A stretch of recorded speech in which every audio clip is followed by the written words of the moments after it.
Mr. Chancellor, Acting Vice Chancellor, graduands, distinguished guests and colleagues, I am honored to present Ms. Adrienne Arsenault.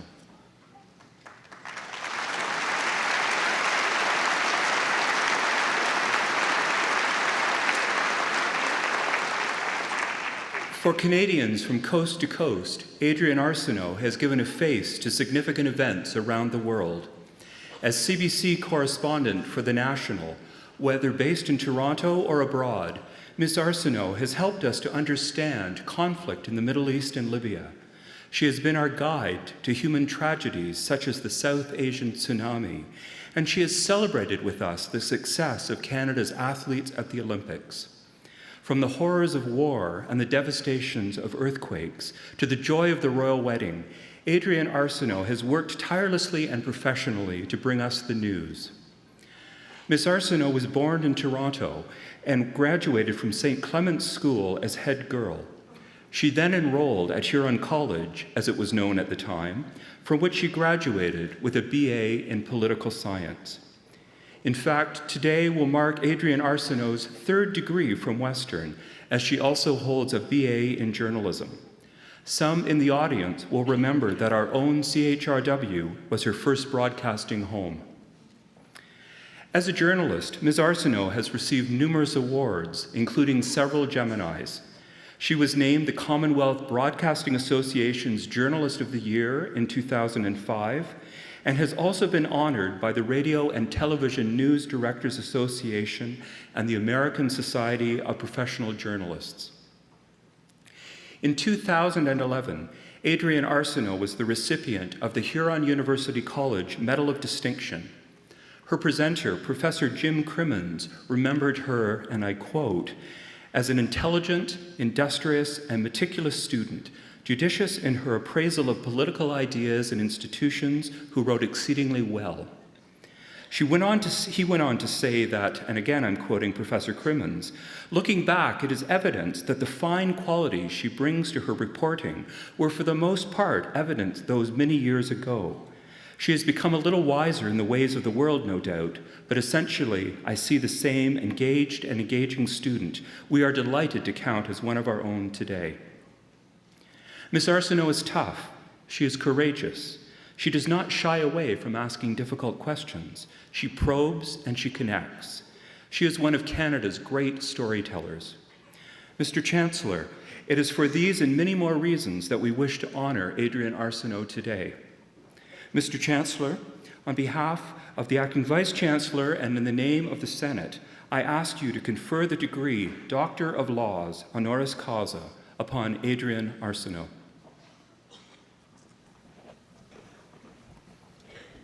By virtue of the authority vested in me as Acting Chancellor, I admit you to the degree of Doctor of Laws, honoris causa. Congratulations, Dr. Arsenault.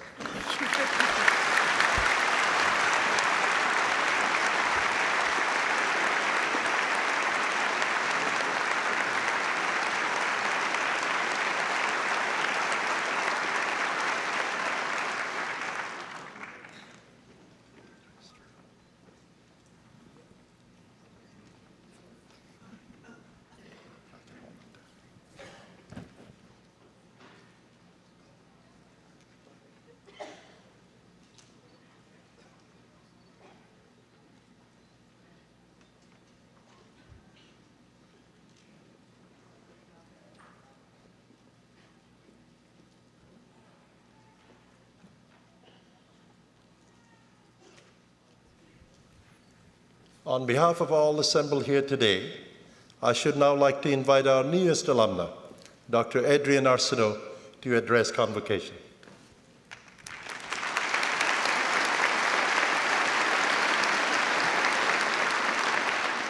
I like the hat. Thank you very, very much, Dr. Chakma. Thank you, Stephen. Thank you, Western. Look at you. This is a glorious group of exam-cramming, Red Bull swigging, keyboard-pounding warriors. And you clean up remarkably well.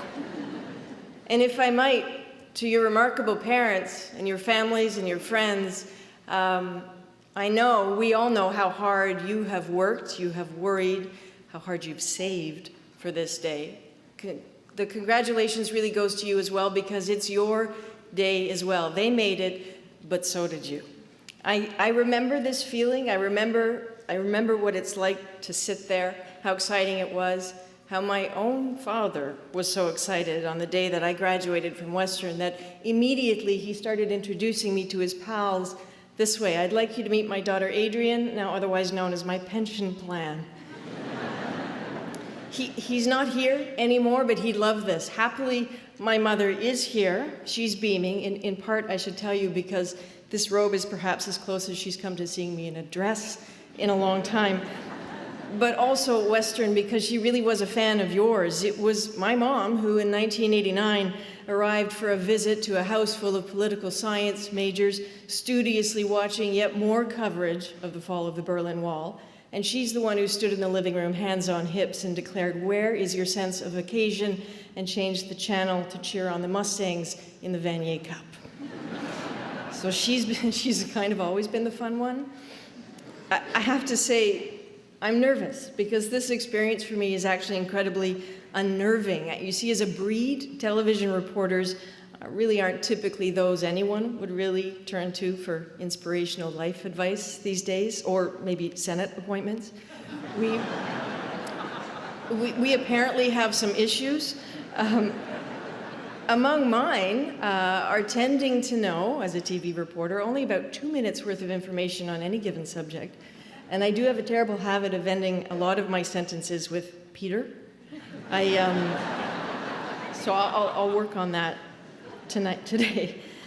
A few weeks ago, I called the university to ask for some advice about this day, how I could connect with you, what united you as a group, because I think we should review this. You are the School of Graduate and Postdoctoral Studies, School of Medicine, Dentistry, Engineering, Education, Arts, Humanities, Science, Law, Social Science, Information, and Media Studies. So beyond your debt load and your dedication, you might not actually have anything in common with each other at all. So that makes it a little difficult for someone like me. And so what I started to think about is what you've done and how hard you have worked to succeed here. You have all been tested according to rigorous schedules and course curricula. You have done so much to find the right phrases, the right formulas, the right precedents, all the right answers. And we are here because of that. We're here to celebrate what you know and what you've learned. But the thing is, life after Western could be a little different. You will still face all these tests, but they will arrive unscheduled. If my own career is any indication, the greatest tests you'll face will come in moments of complete surprise. And so it will be chance that is likely to change you now the most.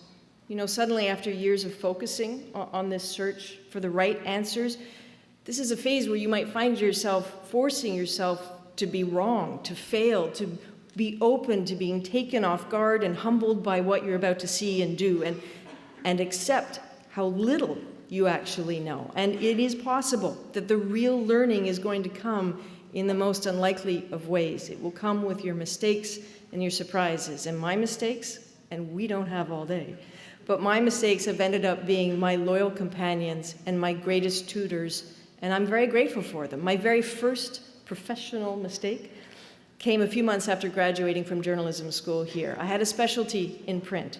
I desperately, though, wanted to work for CBC Radio for a remarkable program known as It Happens. I wanted nothing more than that. I bagged an interview, I got dressed up in a way a mother would approve, and I did my homework about that show, and I took my very thin resume down to CBC on Jarvis Street in Toronto, right to the 4th floor as directed, and then I just stopped. Because there were televisions and cameras everywhere, studios with great big lights, and I wondered, so where's the radio stuff? And the thing is, there wasn't actually any radio stuff, because Genius Girl here was lost, was standing on the floor of the television department, not radio, right in the middle of where they put together a program called The National. And now I was very late for my As It Happens, my beloved As It Happens interview.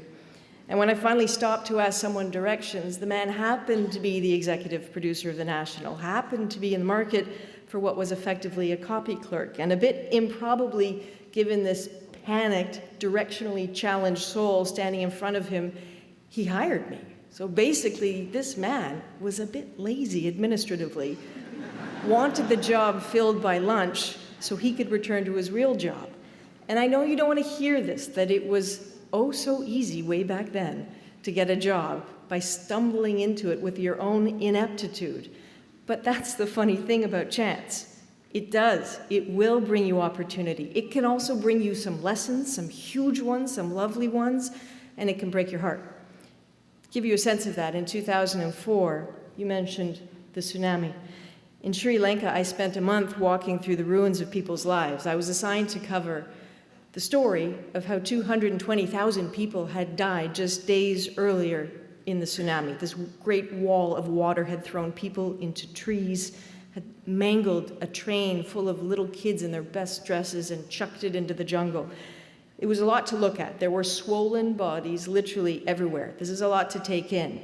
But I had been there after a time long enough to arrogantly think I knew what I was doing and I knew what I was facing and I knew what the story was, because I'd learned it academically, intellectually.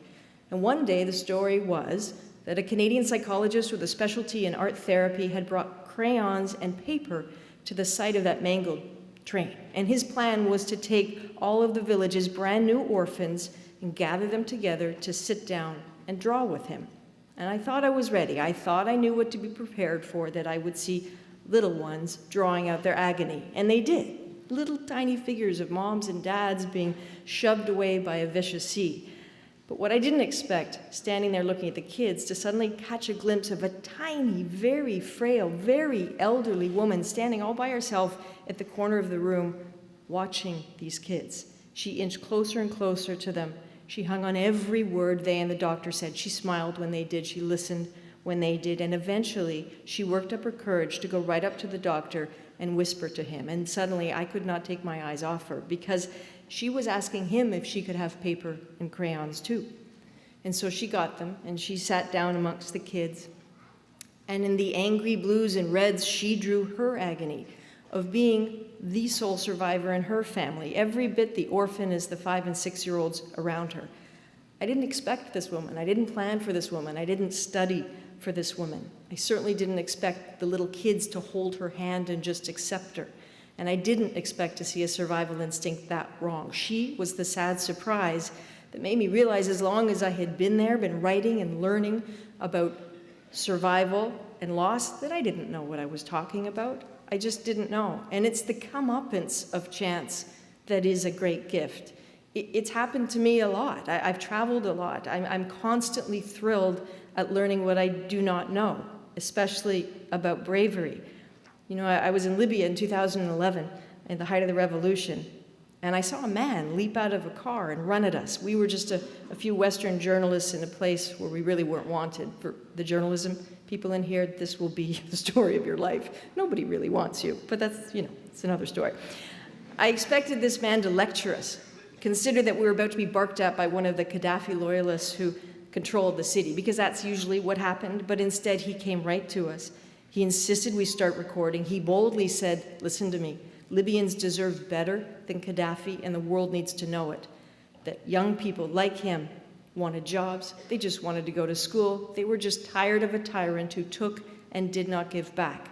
And then this man ran back to his car and squealed away to safety. This was so early in the conflict. It was so brave. You have to know that to get caught in that moment could have got him killed. But he knew he had to take a chance, that if he was ever going to live a life of consequence, that meant speaking up. It meant being a subversive voice. So hearing him made me see and think differently and realize how many other subversive voices were there, stepping out all around me. And I know it may seem disconnected to your lives at the moment, but this is what I wish for you, that you will leave here and be able to stop and look and put what you think you know aside and soak in everything around you. Please see the older lady in the corner. Hear that man on the street, because chance will introduce you to them, but to learn from them, you need to stop. You need to be open to them and to the surprise of them. And please, on this day when you're clutching these valuable and hard-earned degrees, please don't take any of this talk to really be a diminishing of the meaning of your time here. There are lessons you have learned here that will serve you in ways you cannot now even conceive. Big lessons and a couple of ridiculous ones. I had no idea, for example, that a core skill I learned in the 1980s that would prove very useful eventually, negotiating aggressive conflict zone checkpoints and dealing with despots, was actually the moment I spent trying to convince the angry employees at the Wendy's on Oxford Street that a bicycle was a perfectly valid vehicle for a drive-through. Western taught me that. This beautiful university made me stubborn, it made me think, it made me curious. And this is where I learned that Louis Pasteur once told the world that chance favors the prepared mind. And we're here because we know how gloriously prepared your minds all are. And so now for you, the best wish I could ever have for you is that chance will favor you as well, for your sake and for Canada's. So I wish you very, very good luck, and I thank you for having me.